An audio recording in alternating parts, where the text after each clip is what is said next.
Many know the story of the J.N. Ding Darling National Wildlife Refuge and its namesake, the nationally syndicated 20th century cartoonist J. Norwood Ding Darling. But few may have heard of Darling's Captiva neighbors who helped the refuge become a reality. And the story is larger than the refuge itself, as these same neighbors helped create a lasting legacy of friendship and community that still exists on Captiva today. This is the tale of 4 prominent Midwestern Americans who were world travelers and could literally live, work, and play anywhere they desired. But they chose a small, undeveloped barrier island off the coast of southwest Florida as their winter retreat. One of them was responsible for the funding of Charles Lindbergh's groundbreaking flight across the Atlantic. Another was a pilot shot down in World War I and declared dead, only to be found later as a prisoner of war. Yet another served as an automobile mechanic in World War I, a role considered quite unusual for a woman at the time. And then there was Ding himself, a pioneer in conservation movements both nationally and locally. In this documentary, we'll reveal the history of these extraordinary individuals and their connections to Captiva and each other, through rarely seen movies and photographs, contemporary interviews with family members, recorded oral histories with many of Captiva's past residents, and published accounts of their remarkable lives. The Captiva Island Historical Society is proud to present the 11th documentary in its Captiva Memories collection, the story of Alice O'Brien, Harold Bixby, Ding Darling, and Kent Curtis, Captiva's awesome foursome.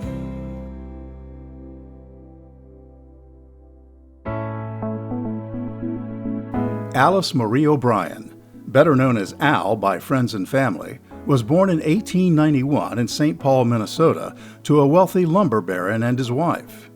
During her lifetime, she would become a philanthropist, businesswoman, civic leader, conservationist, and tenacious world traveler. As a young girl, she reveled in the outdoor adventures available to her in the wilds of Minnesota and became an avid boater, hunter, and fisherman. Early on, she developed an interest in automobiles, both driving them and repairing them.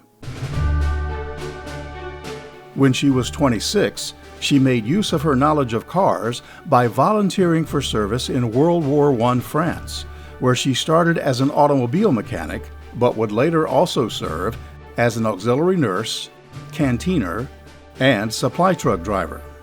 American women were under no obligation to serve in the war. They were not drafted, they were not personally endangered, and indeed, they were culturally discouraged from entering the masculine arena of war. Regardless, they did serve. In fact, despite these barriers, thousands of American women volunteered to work in France. Minnesotan Alice O'Brien was one of these women. Nancy O'Brien Wagner is Alice's grandniece, and she's reading from the book she wrote, Alice in France, The World War I Letters of Alice M. O'Brien, at the request of the Captiva Island Historical Society.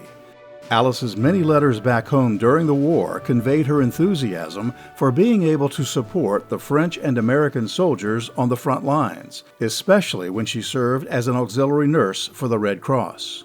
We asked another descendant of Alice, Becca Hart, to read one of those letters. I see and do things that would raise the hair off my head if I were reading about them, but nowadays I take them just as calmly as I take the rest of life.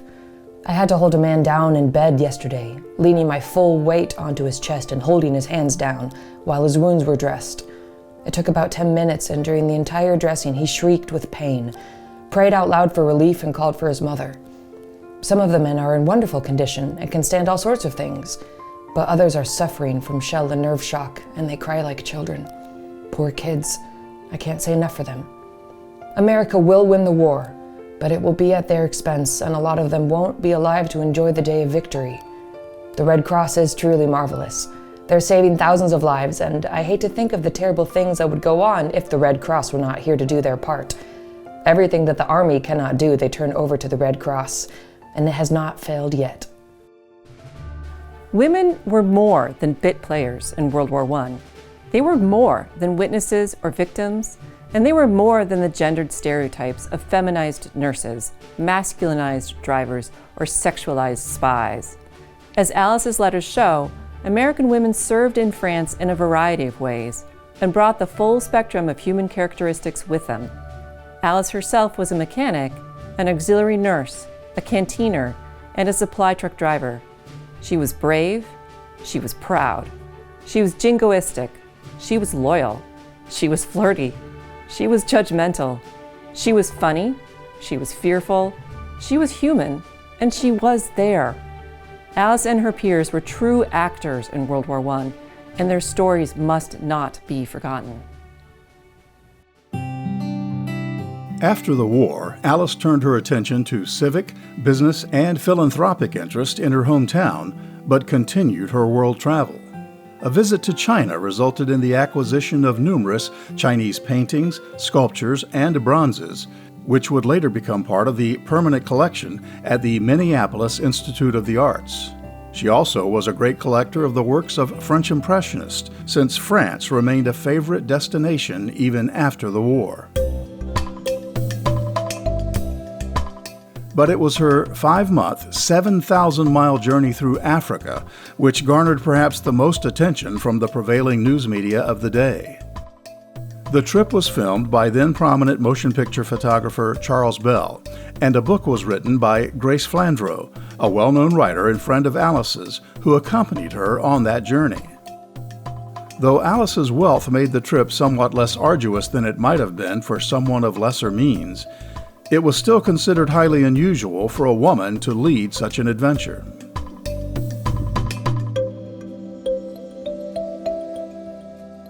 Back home in St. Paul, she became the president of the Women's City Club and was instrumental in raising money for the construction of a landmark building which housed the organization. She also supported ballet and opera in the city and had a flair for publicity.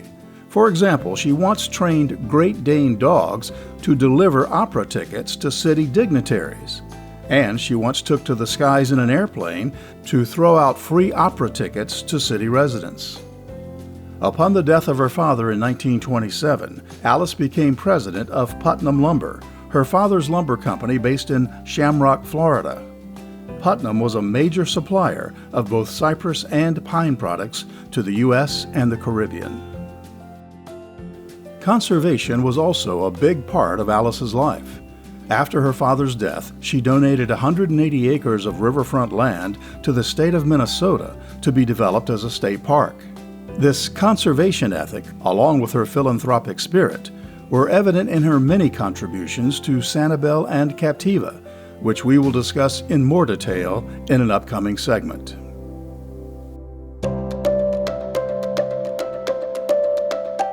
Bix is Harold McMillan Bixby, the fourth of 7 children born in 1890 in St. Louis to William K. Bixby and his wife Lillian.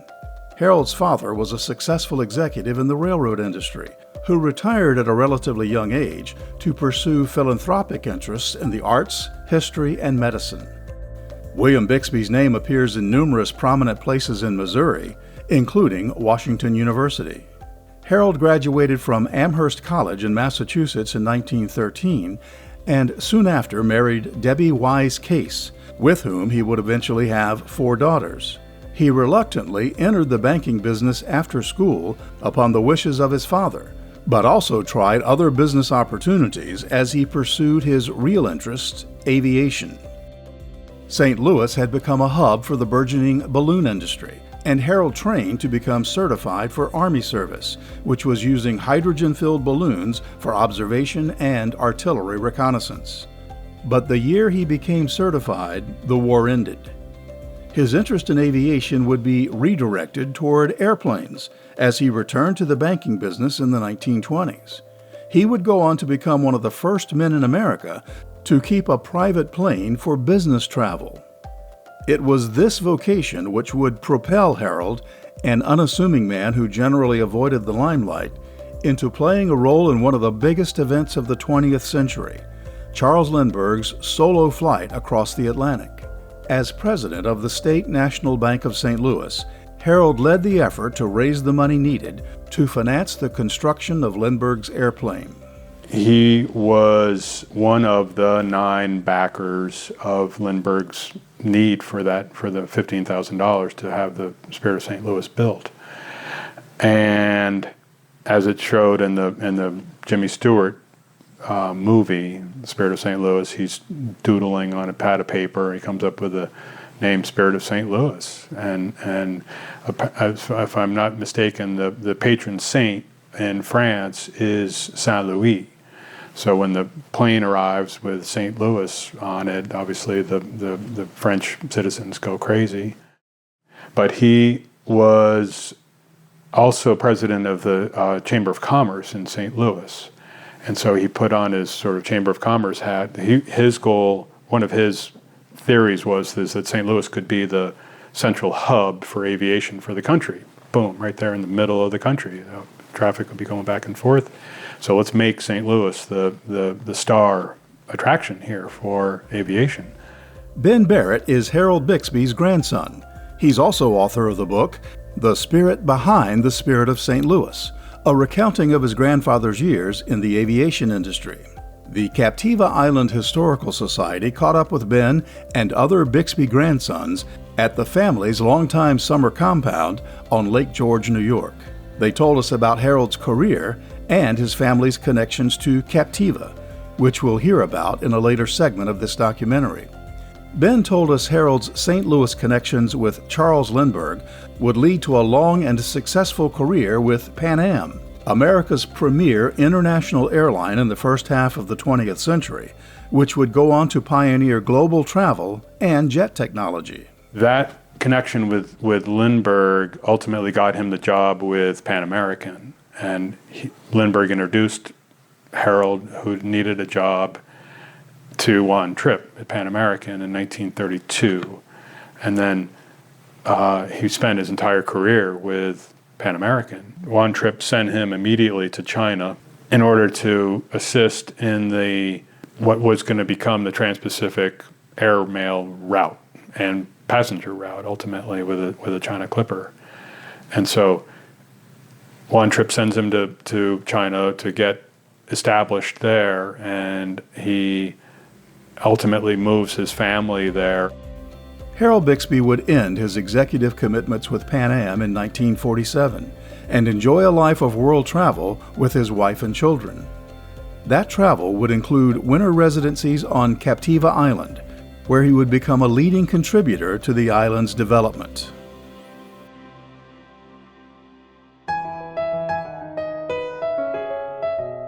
As we said at the outset of this documentary, Ding Darling's role as a Captiva winter visitor and groundbreaking conservationist is better known than the other members of our awesome foursome. But for purposes of this program, let's recap. J. Norwood Darling, better known professionally as Ding Darling, was born in 1876 in the remote Michigan township of Norwood, from which, for reasons unknown, he received his middle name. His father was a former educator-turned-preacher of modest means, and like many clergymen, he was assigned to several different churches during his career. That means the Darlings moved often among towns in Michigan, Indiana, and Iowa. Ding began developing his artistic skills as a college student by sketching drawings for the school's yearbook, but had an otherwise unremarkable college career. After college, he started a journalism career as a cub reporter, but later became famous nationwide for the cartooning he would do for the Des Moines Register. His work was eventually syndicated to more than 150 daily newspapers around the U.S., where millions of readers looked forward to his daily cartoons, noted for their wit and biting satire. He won 2 Pulitzer Prizes and in 1934 was named the nation's best cartoonist. He would often use this platform to address one of his personal passions, the conservation of natural resources.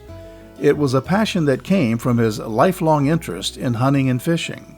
Virtually all of the pioneer conservationists in the country were hunters. They were the folks that were out there in the wild, and they were seeing the change in the environment. And they were seeing the decline in wildlife. They were the nucleus of the conservation movement. The late Kip Koss was the grandson of Ding Darling and a frequent Captiva visitor. In an interview with the Captiva Island Historical Society prior to his passing, Koss elaborated on the impact his grandfather had on early conservation movements in the U.S. Darling had a tremendous amount of clout in those days. I mean, here was a guy who was, nationally published daily, had a lot of impact on public opinion. If you were a politician, you didn't want to tangle, with somebody who had that, resource available to him. And he didn't misuse it. I mean, if anything, he tried to protect it by always never using that kind of contact unless he really felt it was needed. In addition to his cartooning career, Darling took an active role in federal efforts toward conservation. In 1934, President Franklin Roosevelt appointed him head of the U.S. Biological Survey, which would go on to become the U.S. Fish and Wildlife Service. In this capacity, Darling was largely responsible for securing from the administration and Congress some $17 million for wildlife habitat restoration. He established the Migratory Bird Conservation Commission and created the artwork for the first stamp in the federal duck stamp program, which still remains a vital part of U.S. conservation efforts today.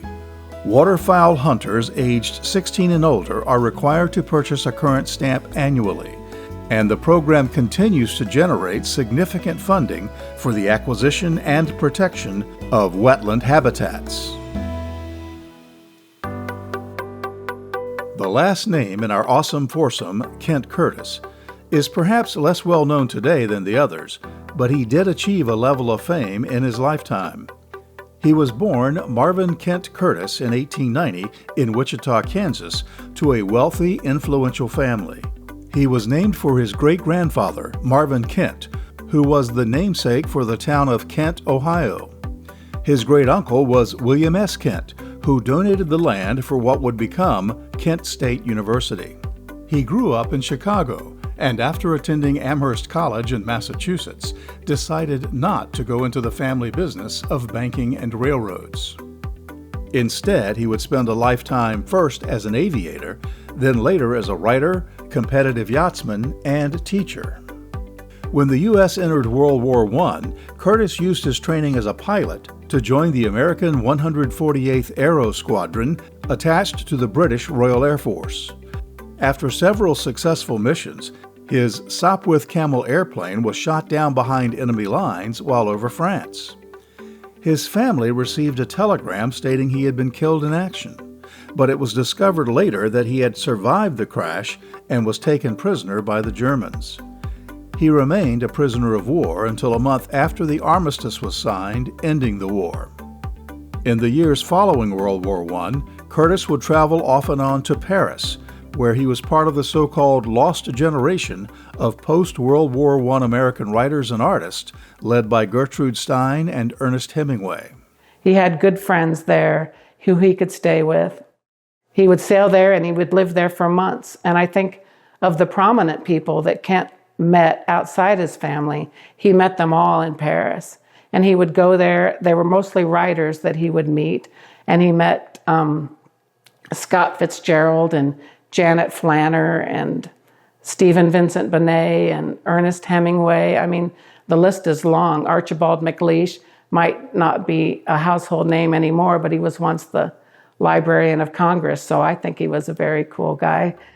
Mary Jo Johnston is the grandniece of Kent Curtis and the curator of his papers and memorabilia, which today are part of the Special Collections Library at the University of Virginia. During the production of this documentary, she and her family traveled to Captiva to share her knowledge of her great-uncle's life, including his time at the Snyder School for Boys on Captiva.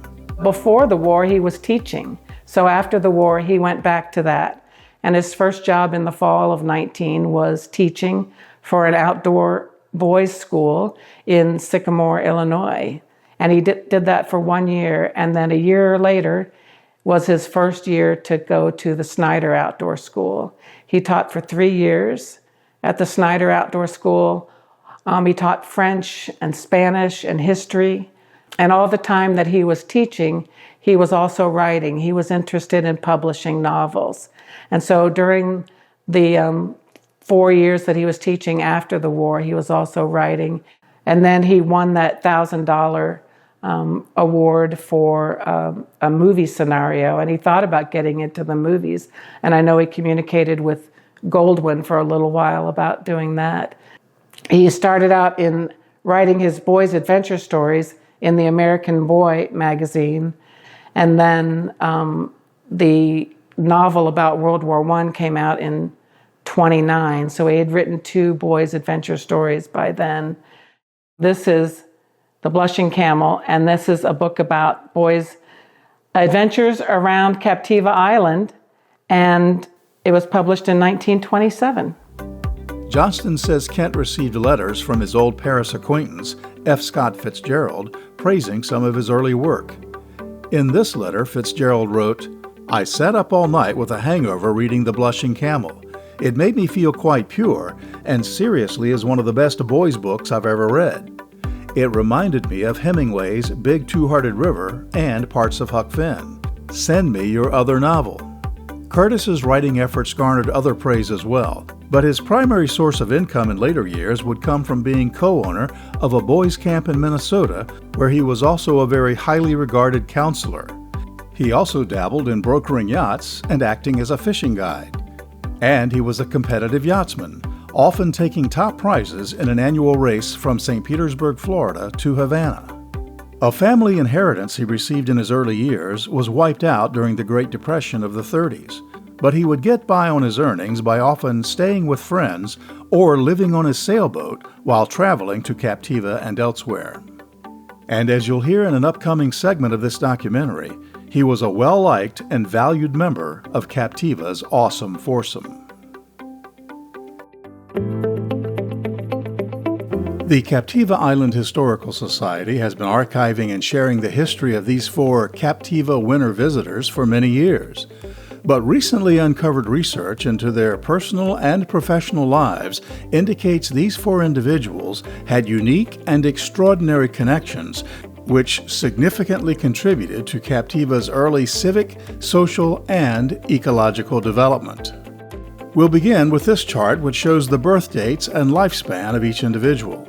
As you can see, Ding Darling was the firstborn among the foursome with an 1876 birthday, and he lived the longest, 86 years.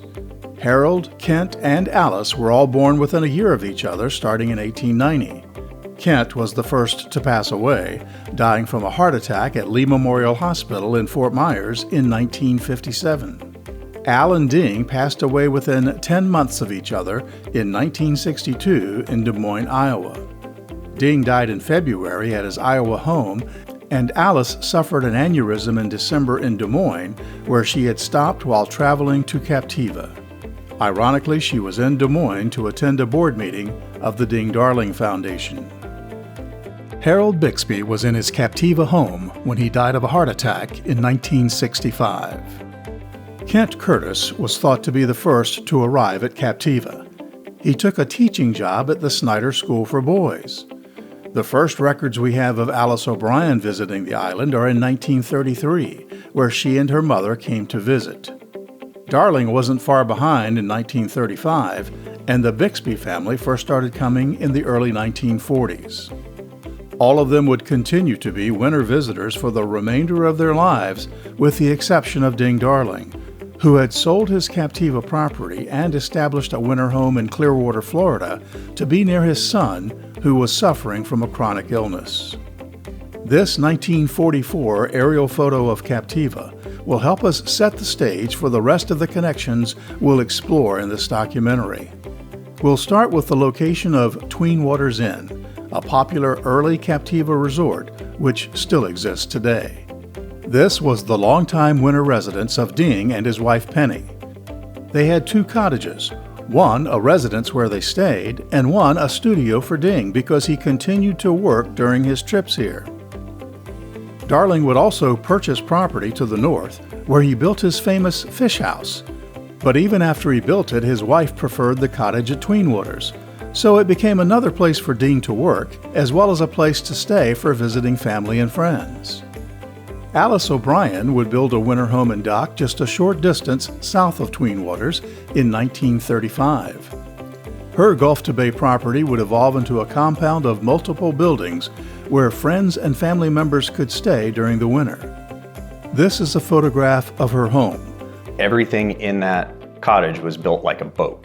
They had big, hand-hammered metal latches to open and close doors, and all the hasps, everything were just, identical to what would have been on a boat.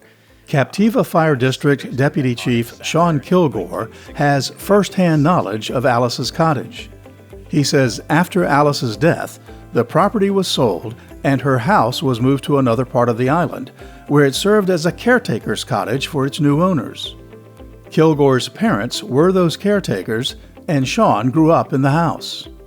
It's an old Florida cracker cottage. It's, board and batten cypress walls, which is a kind of a unique type of construction here really in Florida, where they'll have a 3/4 inch thick plank, essentially, and 2 thin battens, and those get nailed on each side, and that's what holds the walls up. There's no insulation, there's no gap spacing. They ran all the wiring through those channels between the boards, so if you take the battens out, the entire structure just falls over on itself. So it's a really neat piece of construction. The entire place being built out of cypress, you basically can't drive a nail through it. You have to pre-drill everything because that cypress is cast iron wood. And so it's a mix of cypress and then the slash pine floors. Kent Curtis never had a permanent residence on Captiva. At first, he lived on the grounds of the Snyder School, which was located here at the site of one of Captiva's original buildings, the Dickey Hotel. In later years, he lived in a cottage on Roosevelt Channel owned by the Bishop family and their relative, Captain Oliver Smith, a former yacht racing captain from the Long Island, New York area. But often, Kent would just live on his boat, which was typically anchored in Roosevelt Channel near the Bishop Smith cottages. Harold Bixby's home was built after this aerial photo was taken and was closer to the Blind Pass Bridge. It was remote, and they thought nobody's going to want to come out here and visit us. And they built a pretty small, cement block house on Captiva. And then, of course, everybody loved it, With so, one bedroom. So immediately they started expanding, because everybody wanted to go to Captiva. And then my grandmother added the boathouse, which was basically, it was an old boathouse that they dragged up on the beach, anchored, and then... it was a houseboat. Houseboat, yeah. Excuse me, houseboat. And then that became the guest house. To give you a frame of reference to other island facilities, this was the location of Andy Rossi's dock, which is today McCarthy's Marina. Nearby was the Fisherman's Lodge, a prominent island hotel built in the early 1910s as the Bayview Hotel, but operated under the names Captiva Lodge and Captiva Hotel as well. It burned down in 1948. This is the location of the nearby Island Store, established in 1915 first as a boarding house, but purchased by Ding Darling in the early 1940s and remodeled to become a grocery store. These rarely seen home movies obtained from the J. Darling Legacy Organization were shot by Ding Darling himself, along with his children and grandchildren. They show Captiva Island as the Darling family experienced it in the 1940s. This particular boat journey on the bayside of Captiva starts at the popular Andy's Dock and continues north, where we see the only known motion picture footage of Fisherman's Lodge. This hotel, by the way, is where Alice O'Brien and her mother stayed during the first couple of years of her visits to Captiva, before Al built her house. Then we see Ding Darling's famous fish house soon after its construction. We know now from recently uncovered documents that Ding not only used it as a studio, but also allowed the owner of Tween Waters, Grace Price, to use it as a rental property on occasion. His family members would also use the facility during visits. The onshore property adjacent to the fish house was also owned by Ding Darling, and here we find some other previously unknown facts. Ding had built another building on this property which he used as a studio. He also grew citrus on the property and conducted scientific experiments on both plants and fish. He had built what he called the studio. He had a lot of these studios around. He built a studio, and he did do some work there. And he had this rather nice orchard, which had about every kind of plant that would grow down there, primarily fruit, lime tree, fig tree. And he was I knew from up in Iowa that he was an amateur horticulturist. And he'd graft things to each other and try and create a new breed and stuff. But the thing that's most memorable out there, he made a serious attempt over more than 1 year to acclimate saltwater fish to freshwater. And he had this tank up here, and he had a series of troughs descending across the orchard to a pond that is still there, hidden in the bush. Kip Koss says his grandfather also tried his best to find a solution for the naturally occurring red tide, which occasionally plagued Captiva shores during Darling's stays here. Ding himself described the problem in one of the dictaphone recordings he would make for his secretary to transcribe.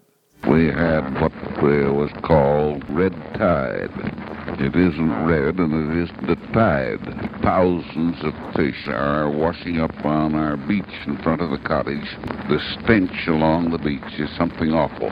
And they're organizing crews now to bury the dead fish. One of Ding's earliest visits to Captiva involved the towing of a travel trailer to the island he called the Bouncing Betsy. He parked it on the beach near Tweenwaters and would later write a book about the experience called The Cruise of the Bouncing Betsy. In it, he extolled the virtues of his recently discovered paradise. There are no telephones, and the mailboat comes once a day when it runs and drops us the 4-day-old newspapers from New York and home. Who cares? This is no ordinary tourist resort. There is not a dance floor on the island, and no raucous jazz music drowns out the soft singing of the breezes through the coconut palms at night. Tweenwaters is owned and managed by a prince and his charming consort, who has a rare genius for fine flavoring of hospitality as well as food. We do not dress for dinner, and the fishing is marvelous. Ding and his wife Penny soon abandoned the Bouncing Betsy, but continued to visit Captiva and stayed each year in the cottages reserved annually for them by the owners, Grace and Bowman Price. Ding is even credited for coming up with the name Tweenwaters, and he drew a cartoon to illustrate the resort's unique location between the Gulf of Mexico and Pine Island Sound. Now, what many people probably don't know is that Tweenwaters had an important connection to Kent Curtis as well. In an archive interview conducted by the Captiva Island Historical Society, the daughter of Tweenwaters founders Grace and Bowman Price, the late Dottie Price Wakefield, relates the story of the first year her parents visited Captiva. The Virginia couple had first come in May 1924 to help Dottie's father get relief from a chronic illness. They stayed in a cottage owned by the Bishop family, and they liked it so much they returned in December. Mrs. Bishop wasn't there anymore, and Kent Curtis had one of the cottages, and he let Mother and Daddy and little me stay in his cottage, and he stayed on his cruiser that was moored at the Smith Dock. And I was weighed in his fish scales as a baby. So that year they bought the little cottage that belonged to the Dickey's tutor. And it was just a one-room cottage. And that was the nucleus of Tweenwaters. Kent did enjoy some level of celebrity while living in various places on Captiva and Sanibel.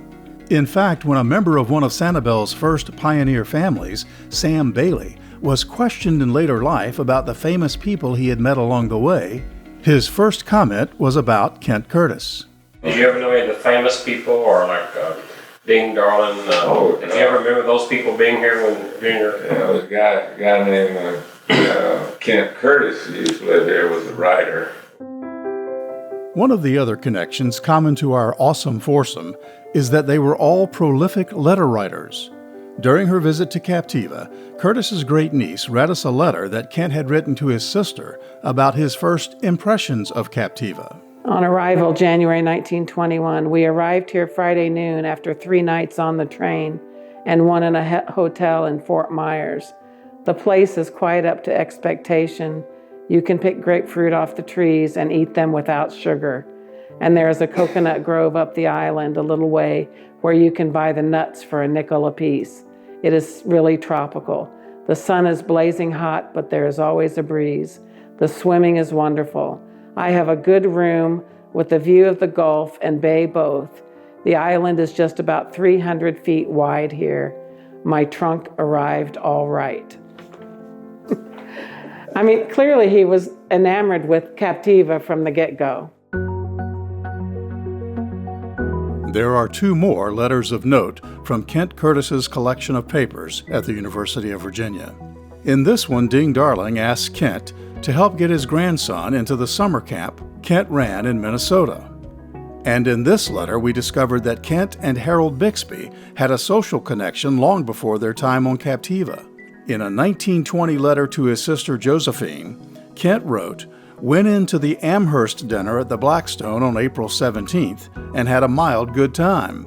The person I was gladdest to see was Bixby of St. Louis, whom I hadn't seen since Steele and I visited him at Lake George in 1913. As it turns out, Curtis and Bixby had attended Amherst College together, and that friendship would be renewed during their later years as winter residents of Captiva Island."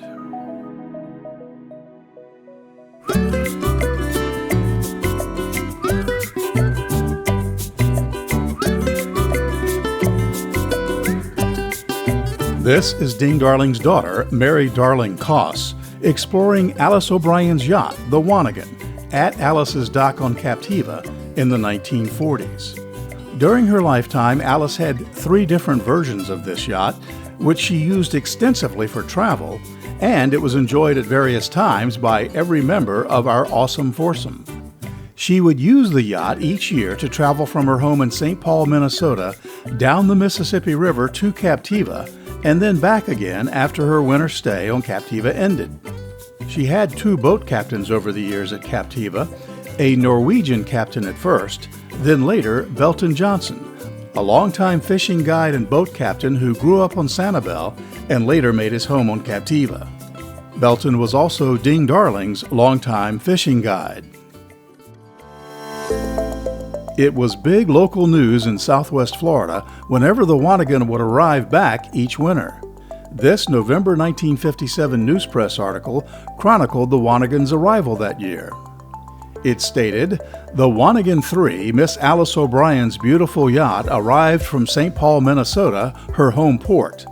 Enjoying the trip here as Miss O'Brien's guests were Mr. and Mrs. Allen Weeks of Captiva and Kent Curtis.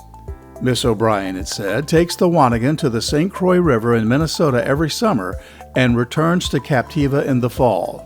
The route this fall was down the Mississippi River to New Orleans, 1,800 miles, then via the Intracoastal Waterway in the Gulf of Mexico to Captiva. The trip took 22 days. It went on to state, "The Wanigan's magnificent interior is paneled in cypress and carpeted throughout.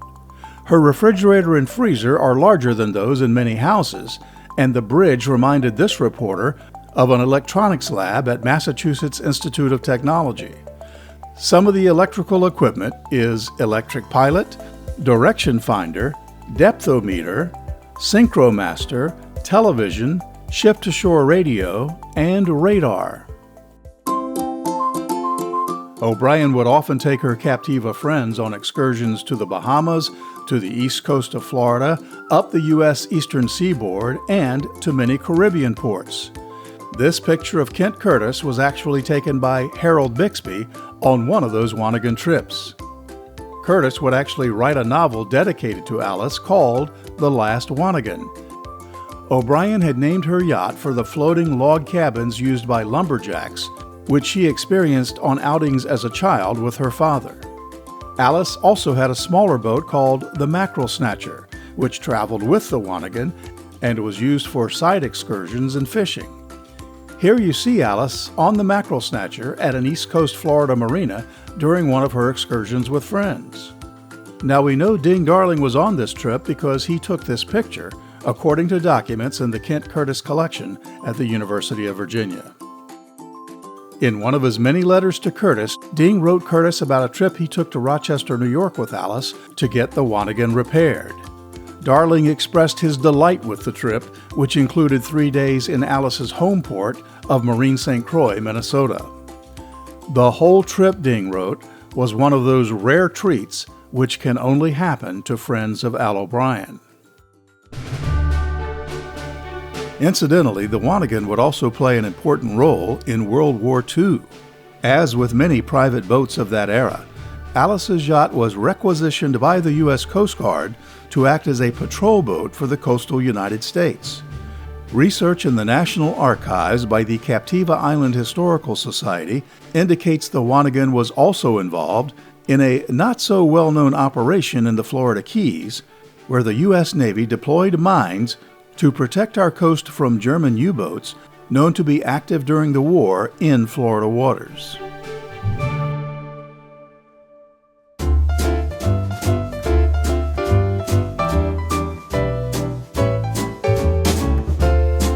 Here in the Ding Darling family home movies, you see Ding Darling himself cooking fish on an outdoor grill. Outdoor cooking was a big part of the social life on Captiva, experienced by our awesome foursome. Much of that social life took place at the Alice O'Brien compound, both in her backyard and on her dock where she kept the Wanigan. Alice apparently had a flair for wearing costumes at these gatherings. Here she's dressed as an Italian waiter, and in yet another event, she dressed as a ship's admiral. And we know music played a big role in these events as well. Ding Darling and Kent Curtis were both accomplished musicians and singers, with Ding playing the accordion and Kent the piano. Music was a huge part of Kent's life. He loved to play the piano and sing and get people around him to join in. According to my mom, he didn't know how to read a note of music, but he could play anything that you wanted to have played. And I have pictures of him playing the piano for groups, and I know that it was a big part of his life. Kent's great niece provided us with an actual recording of Kent playing the piano and singing, most likely at his Minnesota boys' camp. This little biological number is for all the little campers who want to learn all about the flora and fauna of the Great North Woods. This one happens, however, to be about a denizen of the Great South Woods. To learn all about it and get a nature study feather. The Whiskfish by Anonymous. Swaying limb of a rubber tree 10,000 miles away, on the banks of the Hoo River, in far-off Uruguay, there sits a nervous monkey, his eyes with fear agleam, and his tail a-dangling gently within the limpid stream. While we don't have any actual documentation of Kent or Ding playing instruments or singing at Alice O'Brien's parties, we do have recent testimony to the fact that one of the world's most famous violinists of that time, Albert Spaulding, did perform. Spaulding and his wife Mary were annual Captiva visitors and lived near the Bixbys, and they were frequent guests at Al's parties. As a young man visiting his grandfather on Captiva, Ted Caldwell told us he remembered Spaulding playing his violin on the island. And of course, Spaulding was this amazing violinist, and he would go down to Andes and turn his violin into a fiddle and play these big drinking parties at Andes. In the book True Tales of Old Captiva, published in the 1980s by the Captiva Library Board and the Captiva Civic Association, one of Alice's close friends and neighbors on Captiva, J.B. Ross, paid tribute to her friend.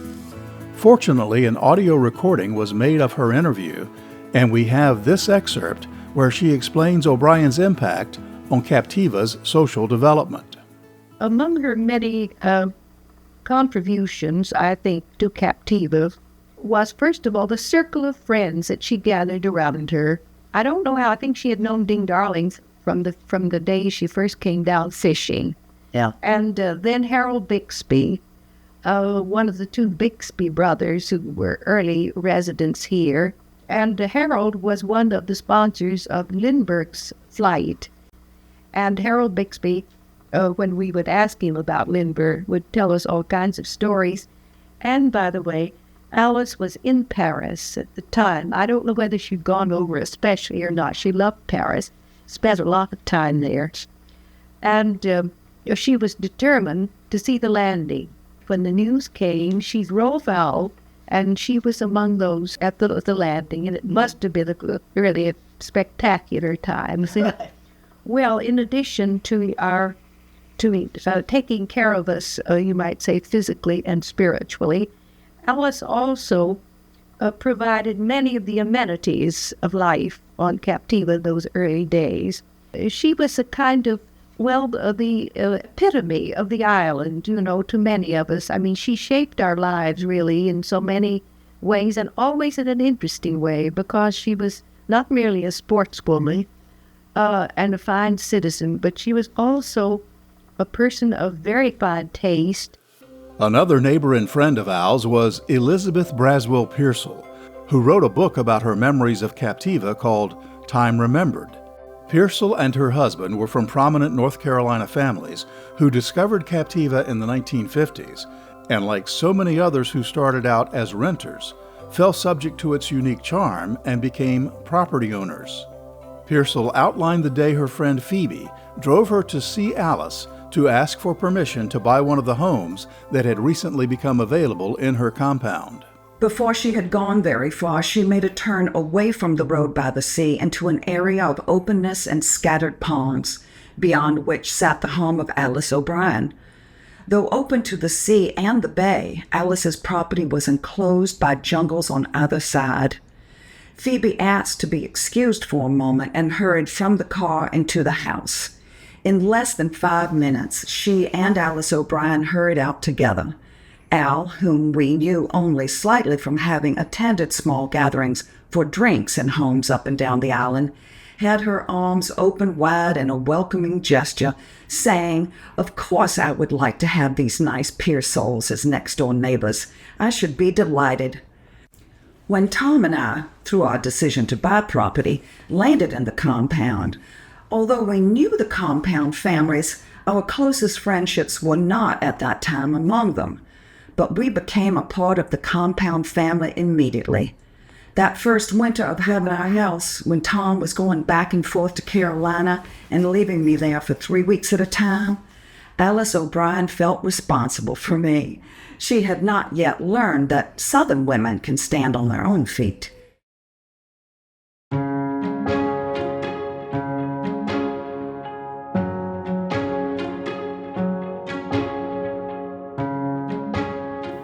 These concrete dog-bone groins were installed in 1961 along Captiva's Gulf front to try and stem the erosion which had been taking away much of the island's beach for many years.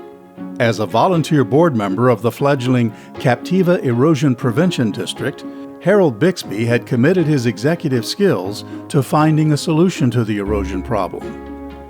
Though early innovations like this were later deemed to be unsuccessful here and elsewhere, the early work of Bixby and others laid the groundwork for later beach renourishment efforts that would prove successful.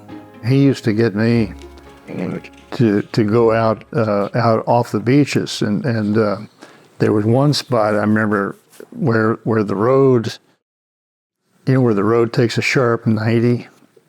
It used to go straight, and there were all these houses along there that were slowly being eroded under, and right there at that point, he had me go out and using my body, he was taking measurements to go out to the sandbar and then beyond. And that's one of the things I did with him about erosion control. This was before the groins were put in. Bix and other members of our awesome foursome were said to be generous with their time and money when it came to making island life better. For example, Ding Darling and Alice O'Brien both played a role in the development of the Island Store, which still exists today. I don't think many people, if anybody, knows that that Island Store there on Andy Rossi Lane was Darling's idea and design. And he purchased the land and had the store built because there's no grocery store at all down on Captiva. After he designed it, he hired Parker Mills and his wife to run the store.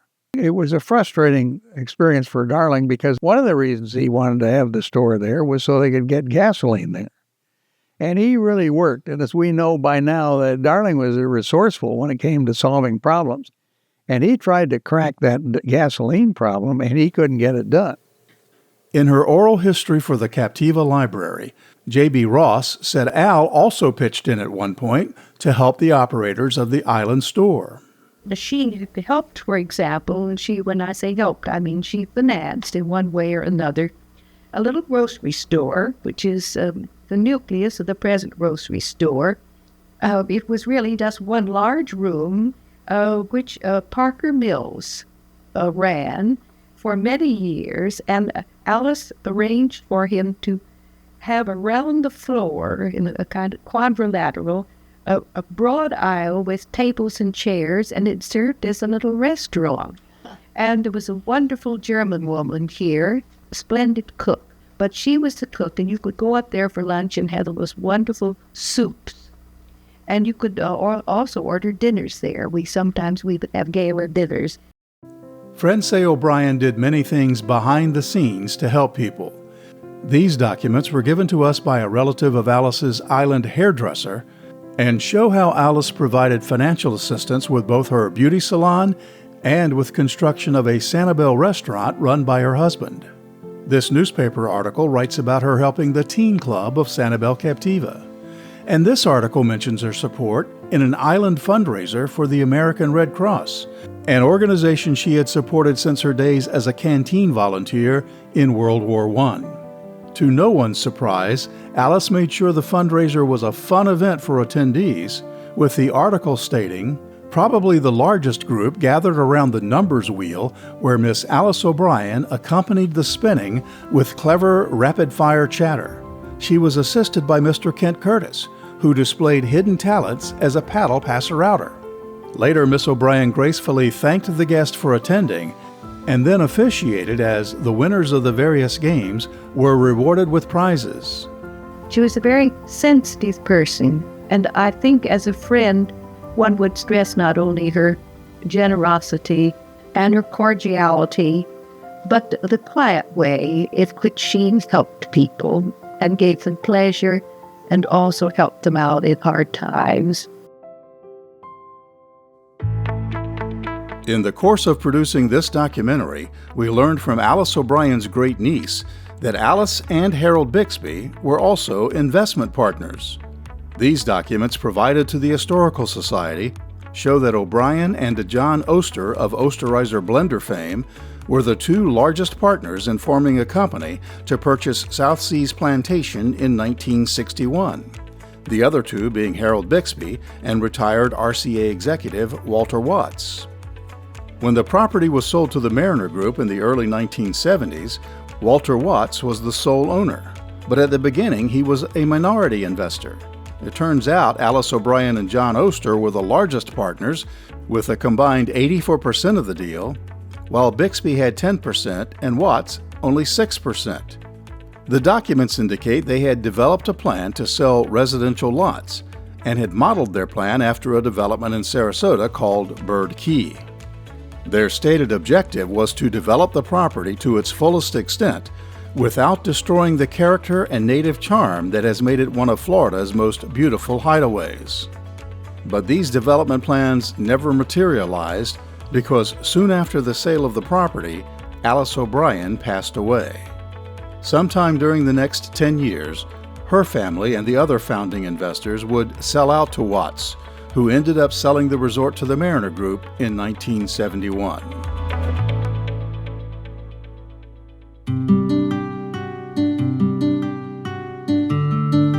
Perhaps the strongest connection among the awesome foursome was their attitude toward conservation of natural resources, a mindset that might have had the most positive and lasting impact on Sanibel and Captiva. This unassuming headline in the February 17, 1937 edition of the Fort Myers News Press provides us with a good starting place for our conservation connection. It details a meeting at the Fisherman's Lodge on Captiva, hosted by the Captiva Civic Association, where Ding Darling was giving a lecture to an overflow crowd of island residents and visitors. The Civic Association itself had been founded the previous year to focus on preserving the environmental integrity and quality of life on Captiva. The article states, Mr. Darling, while perhaps more widely known as a cartoonist, has made an extensive study of the conservation of natural resources and, in fact, at one time served President Roosevelt as head of the Biological Survey Department of the Department of Commerce. Mr. Darling spoke on his favorite subject. He pointed out the immense damage that had already been done throughout the country by failure to properly protect streams, water reserves, and wild animal life. He particularly warned the state of Florida to take immediate steps to prevent the depletion of its own resources, emphasizing the great value of the existing supply of fish and wildlife. The event was also covered by a locally produced newsletter called The Islander that was created on Sanibel and Captiva in 1935. Kent Curtis was one of the contributing editors when it featured this article about Darling's speech in the February 20th, 1937 edition. The gathering of islanders and cottagers at Fisherman's Lodge on Saturday night was most gratifying in many ways. It was a signal demonstration of the fact that we have many who are greatly interested in conservation. It was a fervent compliment to a great personality, but, and this is perhaps the most gratifying of all, it was indicative of the fact that there is rampant the spirit of cooperation among the peoples of the two islands. The Captiva Civic Association is to be congratulated, it said, in having created so much interest in Mr. Darling's appearance. And to the lad from the Tall Corn Districts, our felicitations for a most interesting address delivered in a masterful manner. In June of that same year, the News Press published another headline, Game Refuge Urged on Sanibel and Captiva.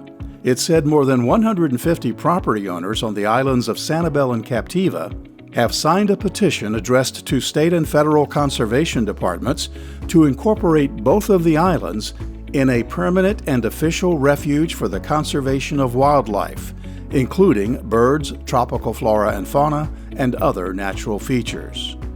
Spurred into action by J.N. Ding Darling during the past winter, the Inter-Island Association for Conservation hopes to save the island's wildlife by reducing fires and putting a stop to all illegal and destructive hunting, trapping, and collecting. It goes on to say the leaders in the movement, among others, are Ding Darling and Kent Curtis, which the article states is a well-known writer. The refuge designation itself wouldn't come for another 8 years. But in the meantime, Darling and his friends worked to get the Florida legislature to declare Sanibel and Captiva off-limits to hunting. And Ding followed up on that legislation by designing a sign to warn all poachers that all wildlife on the islands was now protected. The state did pass a law, and so he came out with this sign, designed it himself. Not only designed it and drew it, he cuts it out, his shield, and he made a bunch of them, and he goes around and he nails them up in himself. That's a mark of something you do when you really care. Finally, after years of persistent pleading by Darling and his friends, the Sanibel National Wildlife Refuge was established in 1945. Since the land was originally owned by the state of Florida, many trips to Tallahassee were required to lobby state officials to lease the land to the U.S. Fish and Wildlife Service. Darling was accompanied on many of those trips by Harold Bixby. In the flight logbook, there's a number of entries flying up with Ding Darling to Tallahassee, but only a handful. And so I don't know how he must have, as Henry and Teddy spoke of, they must have driven on multiple occasions up there as well. I remember Mom telling me that her mother would say something to the effect of, "Oh God, Harold's got to go to Tallahassee again." And so he would be off to Tallahassee to sit down with the politicians to lobby them to get the sanctuary established. Yeah. This letter in Ben Barrett's book shows that his grandfather was also involved in the lobbying effort after Ding's death in 1962 to get the sanctuary named in honor of Darling. According to this 1962 News Press article, Bixby was among those present at a meeting of the Governor's Committee on Recreational Development, which recommended that the refuge be dedicated as a permanent wildlife sanctuary in memory of Ding Darling. The recommendation had come from two groups of Ding's friends, one in Des Moines, Iowa, and the other on Sanibel and Captiva. Alice O'Brien was one of the largest financial contributors to this effort. Eventually, the Island Group would become the ecosystem protection agency we know today as the Sanibel Captiva Conservation Foundation. In 1967, the wish of Ding's friends finally came true when the property was officially renamed the J.N. Ding Darling National Wildlife Refuge.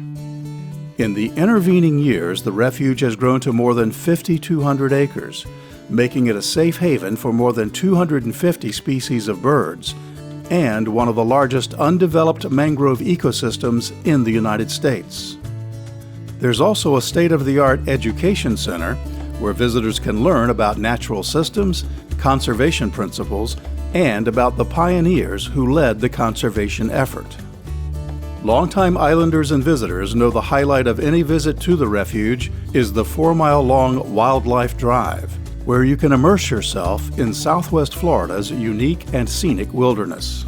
About halfway through the drive, you'll find the very popular observation tower, where visitors can get a better view of the birds who find sanctuary here. And if you look just below the tower, you'll find a small memorial plaque with the name of one of the friends who helped Ding Darling make all this possible. And now you know why we call Al, Bix, Ding, and Kent Captiva's awesome foursome.